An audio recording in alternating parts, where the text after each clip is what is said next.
이 차이가 어디다 주차할 거야? 거기다 주차를 해야 이걸 꽂을 거 아니냐고. 아니 멀쩡히 기분 좋게 퇴근했는데 집에 가서 막 승질이 나는 거야. 그냥 기름 넣고 나 존나 편하게 살래! 리뷰 끝! 자, 안녕하십니까. 노보스 인더스트리 노 사장입니다. 네, 박민상입니다. 왜 탔어 또? 넌 BMW만 보면 탈라 그래 왜? 오늘도 사천 나왔어요. 아, 리뷰 빨리 끝내라고? 자, 오늘 타고 있는 차는 뭐지? BMW 530e. 530이 하이브리드, 플러그인 하이브리드. 제가 하체오리기에서도 대충 간략하게 설명을 드렸고, 그 다음에 어젯밤에 라이브에서 칠판 강의에서 플러그인 하이브리드에 대해서 여러분들한테 자세하게 설명을 드렸습니다. 플러그인 하이브리드이기 때문에 5 시리즈는 그동안 뭐 540이 됐던 M50D가 됐던 M5, 그 다음에 530i, 530i M 스포츠 패키지, 후륜, 520D 그냥 수도 없이 했어요. 그래서 5 시리즈에 대해서는 더 이상 말하는 거는 사람들이 이제 네가 무슨 BMW 홍보대사냐, 네가 무슨 BMW 직원이냐, BMW 리뷰 좀 그만해라, BMW에서 뭐 하는 거 티난다는데, 굉장히 아이러니하게도 BMW에서 차를 제공받은 적은 5 시리즈는 없습니다. 다른 차도 없었고 1 시리즈만 한번 평택 쪽에서 저희가 한번 협찬을 받았었고요. 대부분은 뭐 부산에 계시는 최찬호 과장님께서 제가 BMW에 대한 자료 같은 거를 많이 보내주시고, 부산에 행사 갔을 때 최찬호 과장님께서 뭐 M8 컴피티션을 타게 해주긴 했는데, 그동안 제가 리뷰했던 차량들 중에 BMW에서 제공받은 건 1 시리즈를 빼고는 없었습니다. 그것도 뭐 어떤 뭐 이런 거 없이 그냥 순수하게 리뷰만 하고, 저는 되게 잘 찍었다고 했는데 깠냐? 내가 1 시리즈? 그냥 쏘쏘? 쏘쏘했지? 근데 깐 것으로 좀 의심을 받고 있어서 그 뒤로 연락이 두절됐습니다.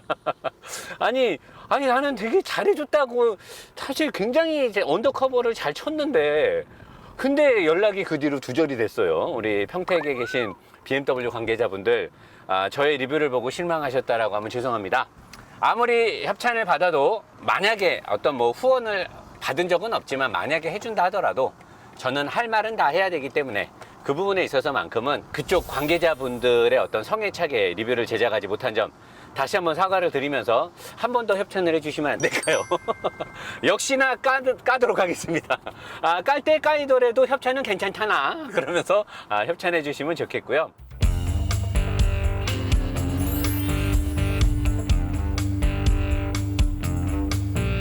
오 시리즈 이 530이 하이브리드, 플러그인 하이브리드는 많은 분들이 리뷰를 해달라고 했고 차주분도 궁금하다라고 해서 여러분들한테 제가 쉽게 설명을 해드릴게요. 먼저 하이브리드는 두 개의 어떤 동력원이 합쳐진 거를 하이브리드라고 해요. 보통 하이브리드가 가솔린 엔진을 좀 축소한 엔진 플러스 전기 모터와 배터리를 소소하게 달고 그걸 가지고 이제 두 동력원이 합쳐져서 하이브리드라고 하는데, 보통의 하이브리드, 일반적인 하이브리드 있잖아요. 플러그인으로 충전하지 않는 일반적인 하이브리드는 목적성이 최고의 연비를 내는 거가 중요한 거지, 모터로서의 주행거리가 많거나 모터로서의 독립적인 어떤 활동 범위를 많이 주지는 않아요. 그래서 일반적인 하이브리드는 출발을 할 때는 아주 살살 갈 때 악셀레이터를 진짜 발끝 신공으로 밟고 갈 때만 어떤 그 전기 모터의 향연에 젖어드는 거지, 일반적인 전기차나 이렇게 플러그인 하이브리드처럼 전기로만 갈 수 있는 거리가 많거나 그러진 않습니다. 자, 근데 플러그인 하이브리드는요, 제가 지금 여기서 이제 컨트롤 모드를 여기서 이렇게 두면 지금 이제 전기하고 엔진을 병행으로 움직이는 거를 쓰고 가는데, 이 플러그인 하이브리드는 모터의 출력이 대략 100마력이 넘어요. 100마력이. 그 킬로와트로 치면 뭐 83kW 정도 되는데, 소나타 이 플러그인 하이브리드도 거의 한 뭐 70이나 60몇이나 이렇게 해가지고 모터의 힘이 약 한 100마력 정도 나오게 한단 말이에요. 근데 일반적인 하이브리드들은 얘네들 플러그인 하이브리드에 비해서 모터의 출력이 얘네보다 한 20-30%가 적습니다. 그래서 모터만으로 충분히 가기에는 모터가 용량이 좀 작고요. 배터리의 용량에서는 차이가 꽤 많이 나요. 배터리는 일반적인 하이브리드 배터리의 많게는 7배 정도, 적게도 5배 이상의 대용량 배터리가 여기에 들어가요. 플러그인 하이브리드에는.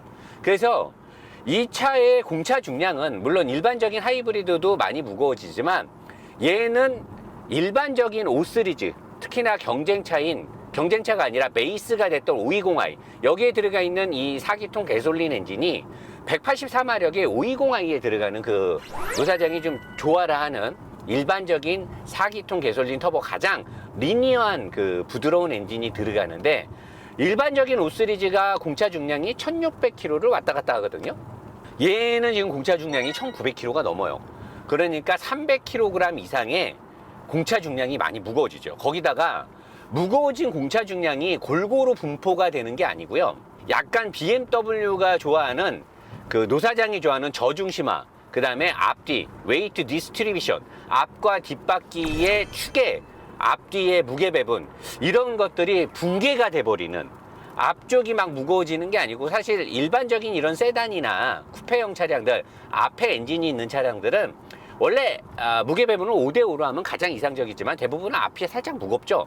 거기에 맞게끔 이제 늘 100년 동안 이렇게 세팅을 해왔는데, 이 5 시리즈 이 하이브리드 또는 다른 그 플러그인 하이브리드도 마찬가지겠지만, 뒤쪽에 원래 연료통이 있어야 되는 뒷좌석의 의자 밑부분, 거기에 원래 연료통이 있거든요.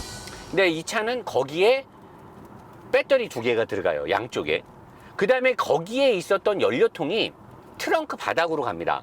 그리고 트렁크 바닥이 연료통이 들어가니까 트렁크가 높아져서 우리 가스차들처럼 트렁크가 약간 작아져요. 그 다음에 인버터라든가 컨버터라든가 그 제어하는 컨트롤 유니트가 요 앞쪽에, 조수석 대시보드 앞쪽에 컨트롤 유니트 들어가고요. 인버터 컨버터가 이 운전석 바닥 쪽에 또 깔리가 돼요. 그래서 그런 토탈 이 하이브리드 그 플러그인 하이브리드에 관한 장비들이 약 300kg 이상 되는 것들이 추가가 되고, 그 다음에 미션 쪽에 굉장히 또 무거운 100마력, 한 112마력 정도 되는 83kW의 전기 모터가 미션 컨버터 쪽에 또 그 엔진의 플라이어라고 중간 쪽에 또 들어갑니다. 그래서 저는 제가 봤을 때 그런 부수적인 것들이 약 다 합치면 한 100kg가 안 될 거고요. 배터리하고 뒤쪽에 연료통이 뒤로 가면서 증가된 부분들의 무게 추가가 200kg 이상이 됩니다. 그리고 배터리 쪽을 충전할 때 또는 한여름에 온도가 올라갔을 때 화재를 방지해 주기 위해서 에어컨에 들어가는 냉매를 또 배터리 쪽에 꽂아 가지고 식혀주는 냉매가 꽂아져 있는데, 그것 플러스 전체적인 차를 관리해 주는 냉각수를 또 얘네는, 이 차는 신기하게 냉각수를 그냥 냉각수를 라디에이터를 통해서만 시켜갖고 온도를 뭐 85도에서 90도 사이를 유지시키려는 게 아니고, 냉각수 통 옆에다가 열교환기를 달아가지고 냉각수를 또 냉매로 식혀주는 장치가 들어가요. 그런 것들이 추가가 되면서 전체적으로 차의 중량이 많이 추가가 됐죠. 300kg면 꽤 많이 추가가 된 거죠. 더군다나 이 밸런스를 중요시하는 BMW에서.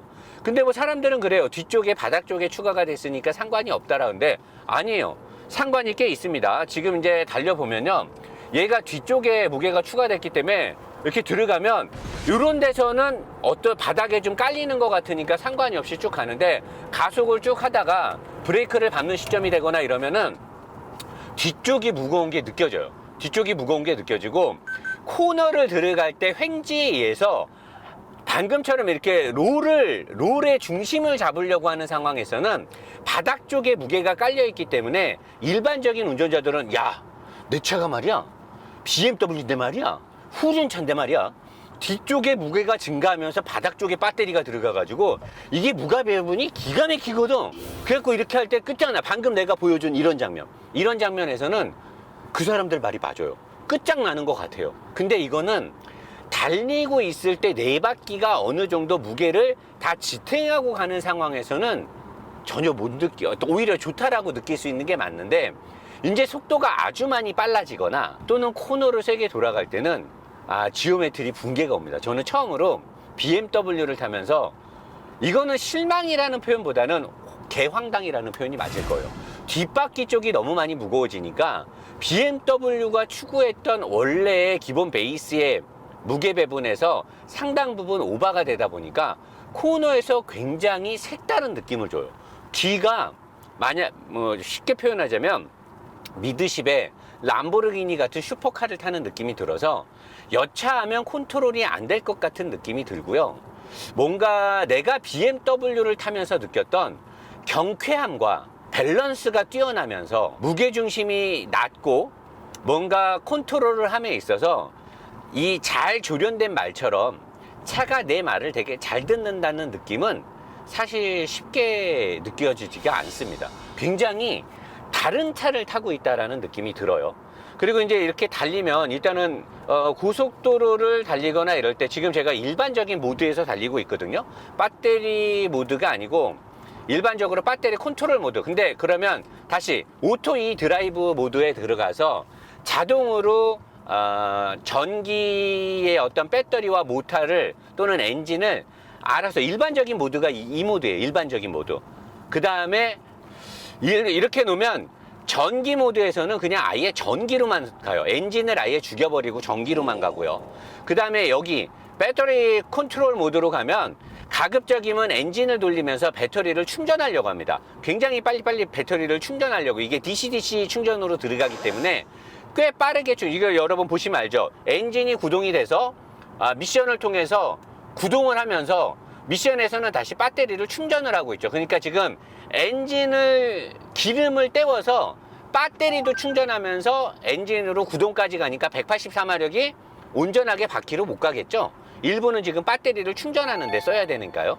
그러니까 이렇게 가게 되면 1900km가 넘는 공차 중량을 184마력 엔진에서 충전의 힘을 뺏기면서 가야 되니까 상당 부분 손해를 보겠죠. 하지만 빨리 배터리를 충전을 시켜. 왜냐면 DC 이렇게 되는 경우는 일반적으로 220V 벽에다 꼽아갖고 충전을 하는 방식이 아니기 때문에 교류가 되던 직류 교류 이런 식은 아니기 때문에 굉장히 빨리 충전이 되면 그 정확한 용어가 내가 전기 박사가 아니니까 직류 교류인지 교류 교류인지 교류 직류인지 갑자기 헷갈려서 그거는 여러분들이 그 검색을 해보시는 걸로 하고 이런 식으로 주행을 하면서 충전을 하게 되면 좀 빨리 충전이 돼. 뭐 6시간 이렇게 충전하는 게 아니니까 아무튼 이렇게 빨리 충전이 되는데 이렇게 하면 굉장히 효율이 떨어지는 거죠. 184마력을 가지고 충전에 힘을 써야 되면서 마력을 뺏기면서 나머지를 갖고 바퀴를 돌려야 되니까. 하지만 이제 일반 모드 이렇게 들어가면 오토 E 드라이브 모드라고 해서 시스템 제어를 ECU라든가 TCU라든가 그 다음에 하이브리드의 컨트롤 유니트가 알아서 이제 모든 걸 컨트롤을 하는 거야. 일반적인 이제 하이브리드 모드가 되는 거죠. 이런 상황에서 달릴 때 과연 얼마만큼 똑똑하고 또 이 공차 중량이 무거운 차가 엔진과 모터의 힘을 잘 살려서 합산 출력으로 따지면은 뭐 거의 한 250마력이 넘는 거니까 얼마만큼 잘 달리는지를 먼저 보고 그리고 나서 후반에 가서 하이브리드 시스템에 대한 총정리를 들어가는 걸로 하도록 하겠습니다.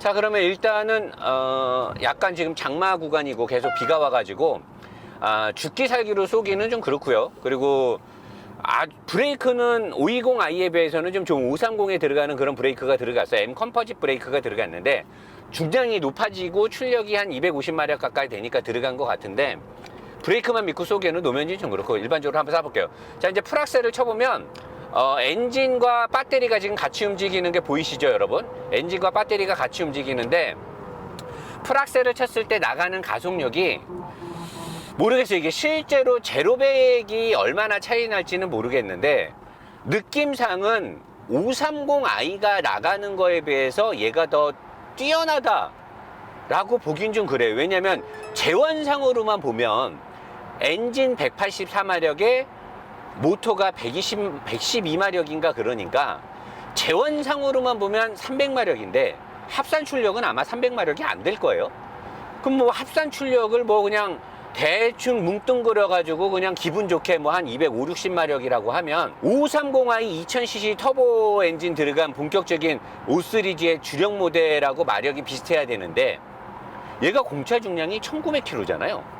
그러다 보니까 이 차를 타시는 오너분들이나 재원상이나 BMW의 어떤 홍보 자료를 보면 얘가 이제 합산 출력이 높으니까 가속력이 뭐 끝장난다라는 표현을 내가 어디서 본 것 같긴 한데 근데 내가 막상 달려보면 지금 풀악셀이거든요. 엔진과 모터가 지금 풀로 풀가속으로 가지고 있는데 그렇게 뭐 끝장난다라는 느낌은 안 들고요. 뒷바퀴가 무거워졌음에도 불구하고 급브레이크를 밟을 때 노즈 다이브가 되게 심해요. 그렇다는 건 브레이크를 밟았을 때 전체적으로 관성의 법칙으로 앞으로 질량이 쏟아지는 게 뒷바퀴 앞쪽에, 그러니까 뒷좌석의 밑에 있는 배터리가 뒤를 충분히 눌러주진 못하는 거죠. 이게 코너라 롤링에 있어서는 바닥 쪽에서 중심을 잡아주는 건 있는데 브레이크를 밟을 때는 관성 법칙으로 앞으로 모든 게 쏠려버리니까 그때는 이 차가 전체적인 무게 컨트롤을 잘 못하고 있고요. 어쨌든 증명이 된 건 가속을 할 때 약간 이미 가속이 된 상태에서 어떤 전체적인 질량에 대한 부담이 조금 덜 느껴질 때는 풀가속을 때릴 때 530i보다 좀 빠른 것 같기도 한데 저는 사실 체감상 얘가 530i보다 빠르다는 느낌을 잘 못 받겠어요. 재원상이 어떻게 되는 거는 나는 모르겠고 노 사장은 늘 말하는 게 운전자가 느끼는 그것이 중요한 것이지 제조사에서 말하는 재원은 그렇게 크게 중요하지 않다라는 거죠. 아무튼 재원상은 그렇고 이게 노면이 지금 많이 젖어가지고요. 민상아 밖에 한번 보여줘봐. 지금 노면이 지금 너무나 도로가 흥건히 젖어가지고 세게 차를 거시기를 못하겠어요. 지금 세게 좀 몰면서 좀 해줘야 이 차의 어떤 스포츠성을 알 수가 있는데 그거는 지금 현재 못하고 있어서 상당히 아쉽고요. 근데 무겁네요. 상당히 무거워서 전체적으로 이 차를 컨트롤을 하기가 조금 부담감이 있습니다. 이게 바닥 쪽이 무거워서 롤이 그렇게 심하지 않다라고 자꾸 사람들이 말하는데 제가 지금까지 몰았던 BMW들에 비해서는 중량의 부담감이 지금 상당히 있어요. 상당히 느껴지고 있고. 자, 그러면은 이제 여기서부터 이제 하이브리드 설명을 한번 들어가 볼게요. 여기서 이 모드로 들어가면 맥스 E 드라이브로 가면 지금부터는 온리 전기로만 갑니다. 전기로만 가고요. 얘가 갖고 있는 배터리의 용량이 12kWh 정도 될 걸로 제가 알고 있는데 하이브리드 차량 치고는 꽤 큰 배터리가 들어가 있는 거죠. 소나타나 일반적인 우리들이 구매를 많이 하는 일반적인 하이브리드들이 2kWh의 그 배터리를 갖고 있으니까 얘는 거의 6배 정도 되는 260이 6배 정도 되는 대용량의 배터리를 가지고 일반적인 전기차가 보통 45 정도 있죠. 그 배터리 용량이. 그러니까 얘가 일반적인 전기차의 약 3분의 1 또는 4분의 1에 달하는 꽤 괜찮은 크기의 배터리를 갖고 있어요. 그래서 전기로만 갈 수 있는 거리가 일반적으로 했을 때 그냥 일반적으로 편하게 탔을 때는 한 38, 40km 정도 가고요. 진짜 심하게 탔을 때 한 35에서 30km. 그거는 140km까지, 얘가 지금 모타로만 시속 140km를 140km/h 140km를 달릴 수가 있어요. 모타. 계기판 찍어봐봐, 미성아. 전기 모드로 했을 때 지금 계기판상에 140km를 갈 수 있다 나오고요. 140km까지 계기판에 표시가 나오고, 그 다음에 여기 전기의 이동 모드를 보면 오로지 모터랑 배터리만 움직입니다.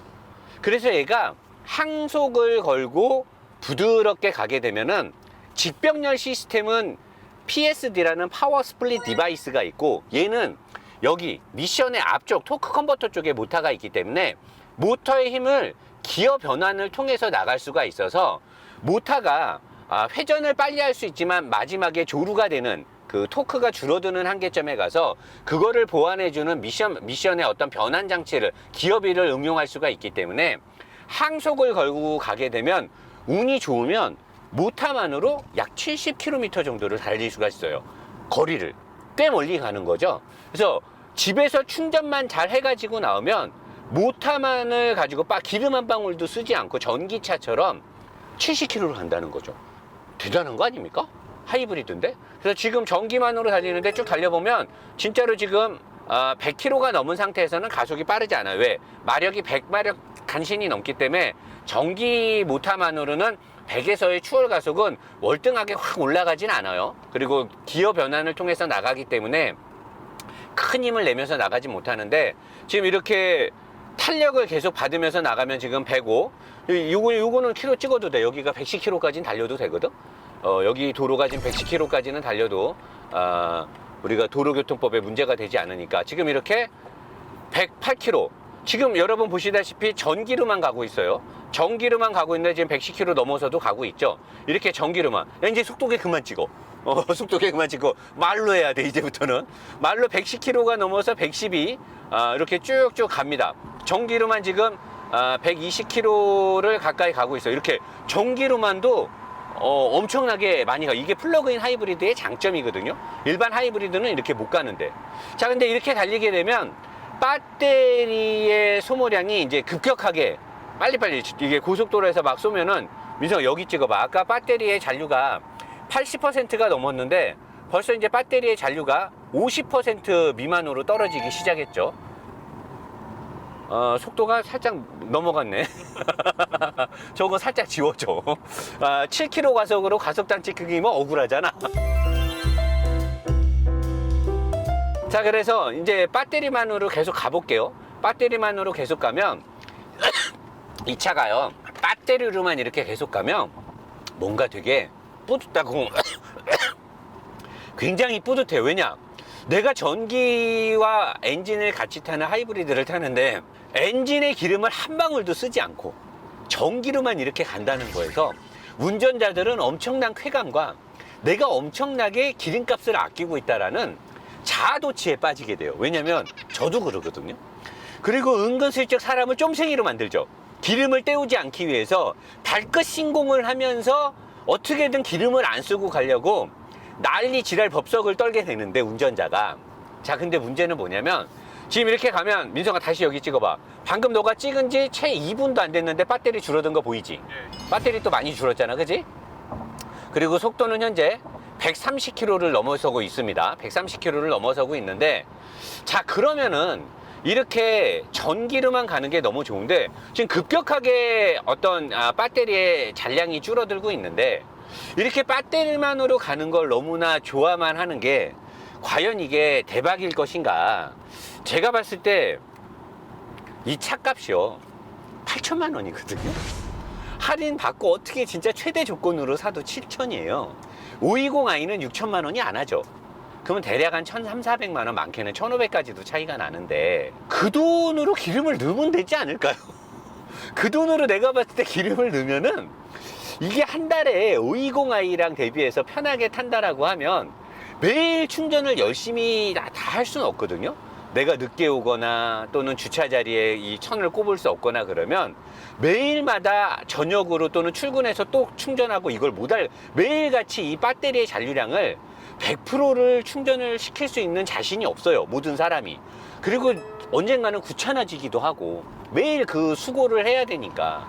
그랬을 때, 그래도 나름 열심히 충전을 한다라고 했을 때 전략되는 기름값이 한 달에 많아야 25만 원 정도? 보통은 제가 계산해 보면 한 18만 원에서 20만 원 정도 기름값이 전략이 될 것 같아요. 그러면 내가 1년 365일 동안 수백 번에 달하는 충전을 하는 수고를 내가 해야 되고, 그렇게 해서 아껴진 기름값이, 내 수고의 인건비는 보상을 못 받고 아껴지는 기름값이 1년에 200만 원인데 그것만 따지면 엄청 크죠. 200만 원이면 여자친구나 자기 가족한테 굉장히 큰 돈을 쓸 수 있는, 선물을 해줄 수 있는 돈이니까. 근데 이 차를 520i 대비해서 1,400만 원을 더 주고 사야 되는데 530 할인받고 사는 거에 비해서도 700~800만 원을 더 주고 사야 되는 거거든요.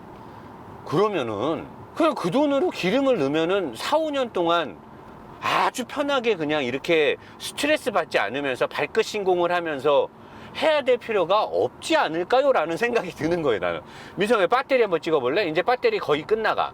배터리로 갈 수 있는 양이 이제 얼마 안 남았어. 자, 그러면 이제부터는 모든 시스템은 배터리를 다시 보존하기 위해서 자동으로 이 드라이브 모드로 변환이 되거나, 아니면 운전자가 배터리가 얼마 안 남았기 때문에, 지금까지 배터리로 왔으니까 어마어마하게 좋았죠. 하지만 이제 배터리가 없으니까 나는 뭘로 바꿔야 돼? 갑자기 배터리를 충전하고 싶어서 배터리 컨트롤 모드로 바꿔요. 배터리 컨트롤 모드로 바꾸면 이제 차는 어떻게 가느냐, 184마력의 엔진 마력 중에 약 160마력 정도는 차가 가는데 힘을 쓰고요, 한 20마력이나 15마력 정도는 저렇게 미션에서 배터리를 충전하는 발전기로, 모터를 발전기로 쓰는 거예요. 이 일반적인 병렬식 하이브리드의 최대 단점이 이거예요. 이 모터가 구동을 할 때는 절대로 배터리를 충전을 못해요. 그건 도요타의 특허죠. 직병렬식의 하이브리드 시스템을 갖고 있는 빛나는 하이브리드 기술인 도요타의 특허고, 일반적으로 현대자동차가 쓰거나 벤츠나 BM이 쓰고 있는 이 병렬식 하이브리드 시스템은 배터리가 떨어지게 되면 이제 모터는 모터로서의 역할을 하지 못하고 모터를 발전기로 써야 됩니다. 그러면 엔진은 지금처럼 바퀴를 굴리면서 일부의 힘을, 동력의 어시스트를 받던 모터를 발전기로, 오히려 엔진이 발전기를 돌려야 돼요. 그래야만 충전이 되거든요. 어느 정도 이걸 충전 용량을 올려야 되니까. 이렇게 되면 이제 이렇게 배터리 컨트롤 모드에 들어가면 어떤 현상이 생기게 되냐면, 내가 가속을 할 때 184마력에서 충전까지 때리면서 가야 되니까, 이제 가속을 하면, 지금 가속을 할 때는 배터리 잔류량이 있어서 배터리 어시스트를 받았거든요. 근데 만약에 배터리 어시스트를 못 받게 되면, 일반적으로 하게 되면 이제 520i보다 현저하게 불리한 상황으로, 184마력인데 공차 중량은 300kg이 넘는 부담을 떠안고 가면서 충전까지 해야 되는 부담을 떠안게 되는 거죠. 그러면 이거는 이제 안 좋은 상황이 되는 거죠, 오히려. 그래서 이게 병렬식 시스템의 가장 큰 단점이에요. 배터리 잔류량이 어느 정도 보존이 안 됐을 때. 그러니까 이거를 이런 문제가 생기지 않게 하려면 언제나 오토 E 드라이브 모드에 놓고 다니면서 항상 시스템이 모든 그 데이터를 기반으로 안정화되어 있는 것들로 인해서 과부하가 걸릴 때만 모터의 어시스트를 받고, 아닌 경우에는 충전을 하거나 엔진이 부하를 받지 않는 상황이 되면 연료 분사량을 최적으로 조금만 쏴도 되거든요. 엔진이 부하가 걸릴 때, 힘이 버거워할 때는 가장 기름을 많이 소모하게 된단 말이에요, 자동차가. 근데 그럴 때는 이 하이브리드 시스템이 모터로부터 어시스트를 받으니까 기름을 많이 안 먹게 되는 거죠. 그게 원래 하이브리드의 장점이니까. 엔진이 가장 많은 연료를 소비하게 될 때 그 연료를 인젝션해서 뿌리지 않고 모터의 어시스트를 받는 게 하이브리드의 장점이란 말이에요. 그래서 이렇게 오토 E 드라이브 모드에다 놓고 다니면 수시로 가장 최적화된 배터리를, 이렇게 지금처럼 봐봐, 완전히 배터리를 이렇게 소모가 되게끔 컨트롤이, 배터리를 다 뽑아 쓰지 않는 거죠, 모터가. 이 정도까지 떨어지게 되면 이제 전체적인 시스템은 배터리를 충전해야 되는 굉장히 부담감을 안고 가게 되거든요. 그래서 오토 E 드라이브에다 놓고 다니면 배터리의 잔류량을 항상 30-40% 이상을 유지하려고 노력을 하게끔 하고, 엔진에서 과부하가 걸릴 것 같은, 지금처럼 보세요. 이제 출발을 하면 전기로 출발을 합니다. 이렇게 엔진이 돌지 않아요. 전기로 출발을 해요. 왜? 출발할 때 가장 연료를 많이 먹으니까. 근데 여기서 이제 조금만 더 가속을 하게 되면 전기에 대한 보존을 해야 되기 때문에 이제 달리게 되면 엔진이 스르륵 하고 살아나요. 안 살아나면 나가린데. 왜 이러니? 너 어색하게 왜 이래? 살아나잖아요. 이제 엔진이 부하를 받지 않는 상황에서는 스르륵 이렇게 엔진이 살아나죠.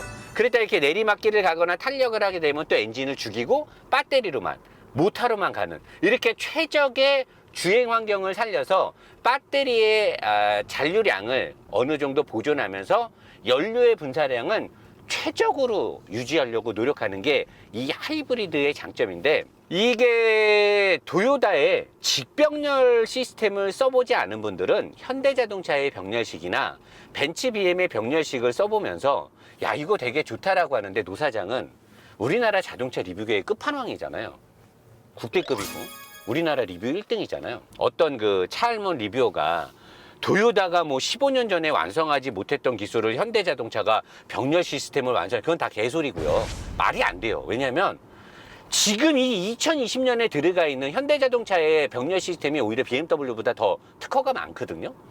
그런 현대자동차도 직병렬 시스템을 이길 수가 없어요. 제가 이 차를 타면서 BMW 530E 오너분들이 이 530e의 시스템에 굉장히 만족도가 높고 자부심이 높은 건 알겠는데 렉서스 ES300h나 이런 하이브리드를 한번 타보세요.